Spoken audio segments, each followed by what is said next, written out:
Muito bem-vindo ao Cantinho Teológico. Meu nome é Gustavo Luiz. Estou projetando ao menos 4 versões de Bíblia na nossa língua vernácula.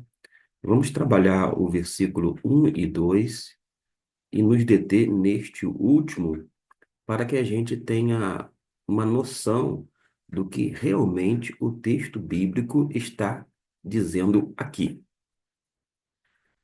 A Almeida Corrigida Fiel, católica, a versão na linguagem de hoje, e a NVI. No versículo 1, basicamente, temos a mesma coisa. Isso significa que se você pegar o seu dinheiro e comprar um monte de versões de Bíblias, se não for seletivo, você vai trocar 6 por meia dúzia. Porque basicamente 99%, vírgula não sei tantos por cento, vai corresponder às mesmas palavras, o mesmo emprego de vocábulo, e não vai lhe ajudar em nada para aumentar o seu conhecimento, logo o seu entendimento. Por isso que é preferível, por exemplo, pegar 3 versões, uma evangélica, católica e uma ecumênica, e a partir destas versões fazer a sua comparação. Mas eu diria, é mal comparando. Por quê? Porque, na verdade, para você saber qual versão, naquele versículo específico, está mais próxima do original das línguas, uma referência ao hebraico, aramaico e grego, você teria que ter uma condição de fazer a leitura nestas línguas, por mais que sejam línguas mortas, isto é, não mais faladas, mas ter uma noção, uma compreensão, quando não se valer de um bom comentário exegético, não um comentário de cunho devocional, tá bom? Partindo desse princípio, você pode, então, fazer uma comparação e passar a observar alguns termos que soa, digamos, um tanto diferente, quando não, entre aspas, estranhos, ou ainda antagônicos. Não é o caso deste, mas nós temos exemplo, como no Salmo, onde diz uma versão que preciosa é a vista a morte dos seus santos. Porém, a outra diz que é pesaroso para o Senhor. Como assim? É preciosa ou pesaroso? Uma outra ainda diz: custa ao Senhor, é custoso, ou seja, o Senhor sente profundamente quando um justo ou um santo, naquela perspectiva do Antigo Testamento, partia para o mundo dos mortos, o Sheol. Logo que você precisa está familiarizado não apenas com as versões, mas com a teologia bíblica a respeito da temática. Mas voltando aqui, e vamos nos deter agora no versículo de número 2, fala assim: E a terra era sem forma e vazia, e havia trevas sobre a face do abismo. Eu faço a leitura com base na Almeida Corrigida Fiel de 2007. O Espírito de Deus se movia sobre a face das águas. Observe que esta versão aqui menciona mover o verbo. Algumas versões em português diz que pairava. Essa ideia de pairar não corresponde ao que está realmente no original, mas mover já indica algo em movimento, já é um bom caminho. Mas observe que aqui nós temos traduzido como Espírito de Deus. Guarde essa expressão, Espírito de Deus, letra maiúscula, inclusive Espírito, tanto quanto Deus, de uma forma proposital. Eu vou pular, eu vou ir para a linguagem de hoje, que vai traduzir, ó, e novamente, movia, o verbo mover indica um certo movimento, e o Espírito de Deus, uma vez mais, letra maiúscula, e não é diferente aqui na NVI. E o Espírito de Deus se movia. A gente já viu que Esse mover é muito mais apropriado do que o vocábulo pairar, porque dá aquela ideia errônea quando a gente analisa o texto bíblico e vê a descrição daquilo que ocorreu no processo criativo de Deus. Pois bem, quando a gente vai para a versão católica, esta que está sendo projetada vai nos dizer assim: e um vento impetuoso soprava. Para aí, é o Espírito de Deus ou é um vento impetuoso, um vento veemente, forte? Por que que os tradutores, pelo menos a comissão desta versão católica, colocou vento de Deus, inclusive vento, fazendo aqui uma concordância na língua portuguesa, está com letra minúscula? Alguns vão alegar assim: bom, é Espírito de Deus porque se refere ao Espírito Santo, que é a terceira pessoa da Trindade. Acontece que na língua hebraica não tem letra maiúscula nem minúscula. Ou seja, aquela forma é quadrática, é um padrão estilizado, porém a gente não vê essa diferença. E como é que os tradutores chegam a essa compreensão? Ora, naturalmente, se você identifica o nome próprio no texto, você vai colocar com letra maiúscula. Seu nome de cidade, de igual modo, e assim por diante. Mas sempre a tradução vai ser uma interpretação do autor. Eu não posso garantir o que é que o tradutor, nas outras versões, pensou a respeito do Espírito de Deus. Se estava associando a terceira pessoa da Trindade, uma referência ao Espírito Santo. Se isto ocorreu, ele, na verdade, está interpretando o texto e colocando o vocábulo conforme o seu entendimento, parte-se de uma interpretação dele, e se ele agiu dessa maneira, na verdade, ele está pegando um ensino claro do Novo Testamento e projetando sobre um texto do Antigo Testamento. Ele mostra até mesmo uma tendência que é comum, no sentido de ser frequente, a muitas pessoas. Mas eu penso que a gente precisa compreender cada texto dentro do seu próprio contexto. E já que a Bíblia é um livro cuja revelação é progressiva, nós temos sim, lá na frente, de uma forma específica em o Novo Testamento, a ideia da terceira pessoa da Trindade, que é o Espírito Santo. Mas isso não significa que o autor de Gênesis, tampouco as pessoas que ouviam acerca do livro, tinham a mesma compreensão que nós. Até porque acabei de falar que a revelação é progressiva. Por conta disso, eu vou analisar, já que há três versões que diz o Espírito de Deus e uma vai dizer vento impetuoso. Vamos compreender o porquê que os tradutores da versão católica colocou o vento impetuoso neste caso. E eu estou me valendo também de uma outra Bíblia eh, em português, que também é católica. Vejamos o que nós podemos aprender e assimilar à luz da palavra de Deus, basicamente a partir da língua original. Vejamos, vento impetuoso. Vamos nos deter no vento. Quando a gente vai para a palavra vento, da mesma forma a palavra espírito que foi traduzida aqui, tanto esse espírito quanto esse vento, nós temos uma palavrinha no hebraico chamada ruach. Ruach. Qual é a ideia central ou básica de ruach? É justamente ar em movimento. Imagine só se você olhasse para fora da sua casa e visse uma árvore e os galhos estão balançando.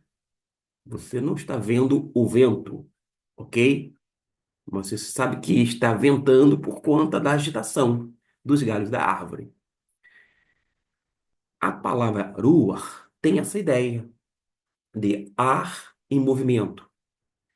E por isso, os tradutores desta versão católica traduziu acertadamente como vento,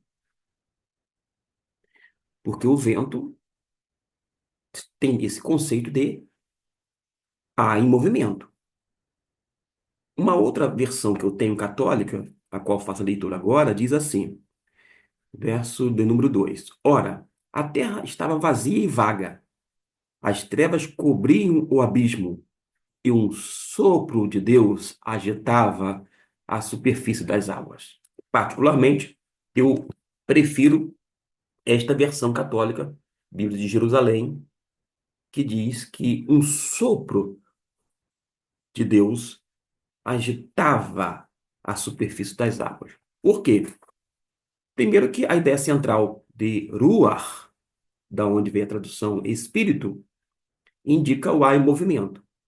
Segundo, que a ideia no texto bíblico é que esse sopro de Deus, ou esse vento produzido por Deus, não estava plainando, não pairava, e sim movia, agitava a superfície das águas. Deus está, vou dizer assim, em movimento, está agindo, Deus está trabalhando, Deus está criando. Esta é a ideia do texto bíblico. Nesse sentido, tanto esta que eu estou projetando, católica, quando fala que um vento impetuoso, um vento forte, soprava as águas, e nesta que eu li, e um sopro de Deus agitava a superfície das águas, se encaixa perfeitamente dentro daquilo que está sendo dito a partir do texto hebraico. Mas como é que a gente vai entender o Espírito de Deus? Parece-me que o autor de Gênesis, bem como os seus ouvintes, eles não entendiam o Espírito de Deus como nós compreendemos hoje, uma referência à terceira pessoa da Trindade. Mas eles sabiam, e este era o conceito da época, de que havia Deus, mas algo distinto de Deus, que era o Espírito de Deus. Esse Espírito era proveniente de Deus, mas era diferente, era distinto. Ou seja, Deus agia através do seu Espírito. Logo, o Espírito Santo de Deus, digo, o Espírito de Deus, ou o Espírito do Senhor, era Deus agindo através dele, ou Deus em ação. Deus age através do seu Espírito. De modo que os ouvintes, é, ao se deparar com Gênesis 1:2, entendia perfeitamente que o Criador, uma referência a Deus, estava em atividade divina, estava agindo, estava, enfim, realizando as coisas. No caso aqui, criando as coisas, e era algo como que indica essa atividade divina, um vento impetuoso que estava soprando ou estava agitando a superfície das águas através do seu sopro, por conta da palavra hebraica ruach. Deste modo, Deus age através do seu espírito. Por sua vez, Deus está em ação, criando, mas não tem a priori a ideia passada para os ouvintes de que tratava-se da terceira pessoa da Trindade. A revelação é progressiva. No Novo Testamento, vai ter luzes sobre o Pai, o Filho e o Espírito Santo, como nós concebemos. São são Deus, mas no único ser de Deus existem ou coexistem três pessoas distintas: Pai, Filho e Espírito Santo. Todavia, a Trindade é inseparável. Logo, a gente tem essa compreensão e por isso, neste versículo, sem dúvida alguma, a versão católica ficou muito mais próxima do original do que as demais, porque a palavra espírito é muito vaga e os judeus naquele período, os israelitas, os hebreus não tinham a concepção de espírito como nós concebemos nos tempos atuais, porque como eu disse, ruach indica o quê? Ar em movimento. Esta é a ideia básica do termo. Logo, quando você fala e o vento de Deus, aquele vento, e o sopro de Deus, tem mais, eu vou dizer assim, sentido para eles, porque a língua hebraica é concreta. Da mesma forma, o versículo 2 não diz que Jesus estava presente criando, mas a revelação é progressiva. No Evangelho de João, vai nos dizer que no princípio era o Verbo, isto é, a palavra. E a palavra estava com Deus, e a palavra era Deus. No princípio ele estava com Deus. Tudo foi feito por meio dele, e sem ele nada foi feito. Uma referência à pessoa de Jesus. Mas aqui no versículo 2 não fala do Espírito Santo como terceira pessoa da Trindade, não fala sobre Jesus, porque o auditório, as pessoas a quem destinava-se, tinha uma certa compreensão e concepção. Eles sequer iam imaginar essa questão relacionada à Trindade. Era muita informação, muita coisa para eles. Mas Deus faz com que eles entendam que esse Espírito de Deus, esse Ruach Elohim, esse Espírito de Deus, nada mais era do que a ação criativa de Deus, porque Deus estava em atividade. Indica aqui que Deus está em ação. E se Deus está em ação, a gente vai entender, à luz da Bíblia, de que Deus, nesse contexto do livro de Gênesis, bem como de todo o Antigo Testamento, realiza todas as coisas através de quem? Através do Espírito de Deus, sim, porém, Deus faz pela sua palavra, porque diz a Bíblia, o salmista, inspirado pelo Espírito Santo de Deus, vai dizer, porque a palavra do Senhor é reta e todas as suas obras são feitas com fidelidade. Versículo 6. Pela palavra do Senhor foram feitos os céus e todo o exército deles pelo sopro da sua boca. Percebeu? Deus cria tudo pela palavra. E não foi assim que ocorreu, diz o próprio texto. E disse Deus, tá aqui, ó. E disse Deus. O que que Deus disse? A priori, haja luz. E houve luz. Mais adiante, e disse Deus. Deus vai falando. A palavra, o vocábulo no hebraico é davar. É pelo davar de Deus, pela palavra de Deus que ele realiza todas as coisas, que ele cria tudo e todos. E a gente vai ver o autor aos Hebreus dizendo que pela palavra de Deus foram criadas tanto o mundo visível quanto o invisível, porque Deus cria tudo pela sua palavra. De modo que o versículo 2, quando se refere ao Espírito de Deus, sem dúvida alguma, dentro desse contexto aqui, nesse texto, exatamente, está indicando que Deus está agindo, Deus está trabalhando, Deus está em atividade criativa, porque havia o sopro de Deus ou um vento de Deus que, de uma forma assim, bem agitada, movia nesse versículo a superfície das águas, conforme diz aqui, por cima da água no singular, e a outra versão coloca no plural. E você vai perguntar assim, só por curiosidade, água aqui está no plural, aqui também, e aqui está no singular. Aqui é uma tradução dinâmica. Mas afinal de contas, está no singular ou no plural no texto hebraico? A gente pode tirar essa dúvida aqui contigo nesse exato momento. Vou projetar agora o texto hebraico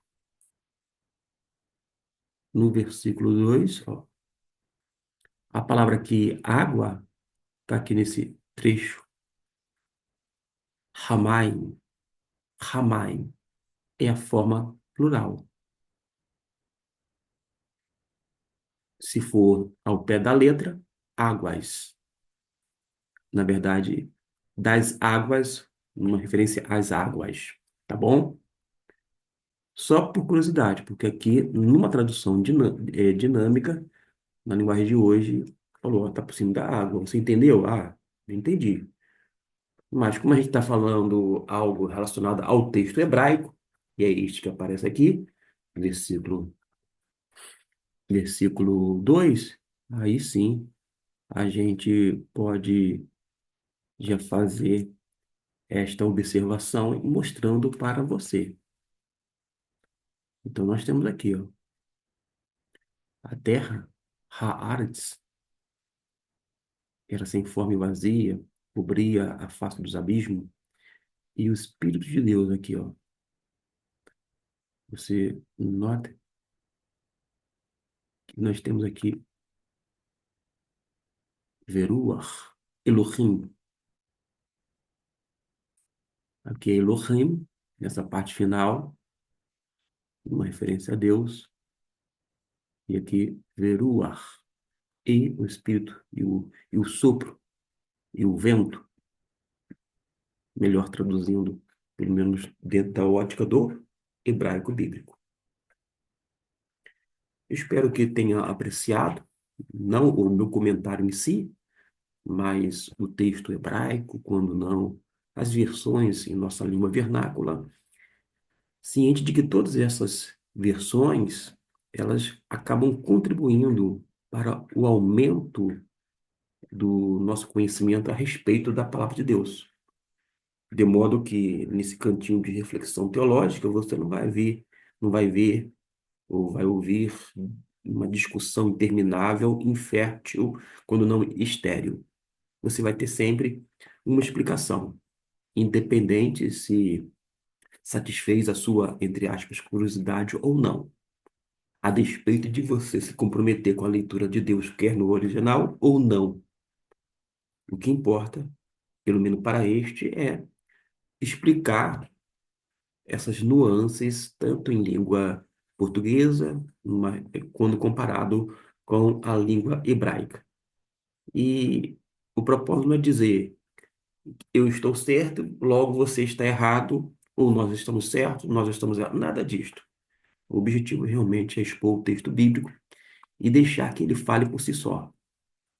Até por causa de que a Bíblia, ela vai interpretar a si mesma.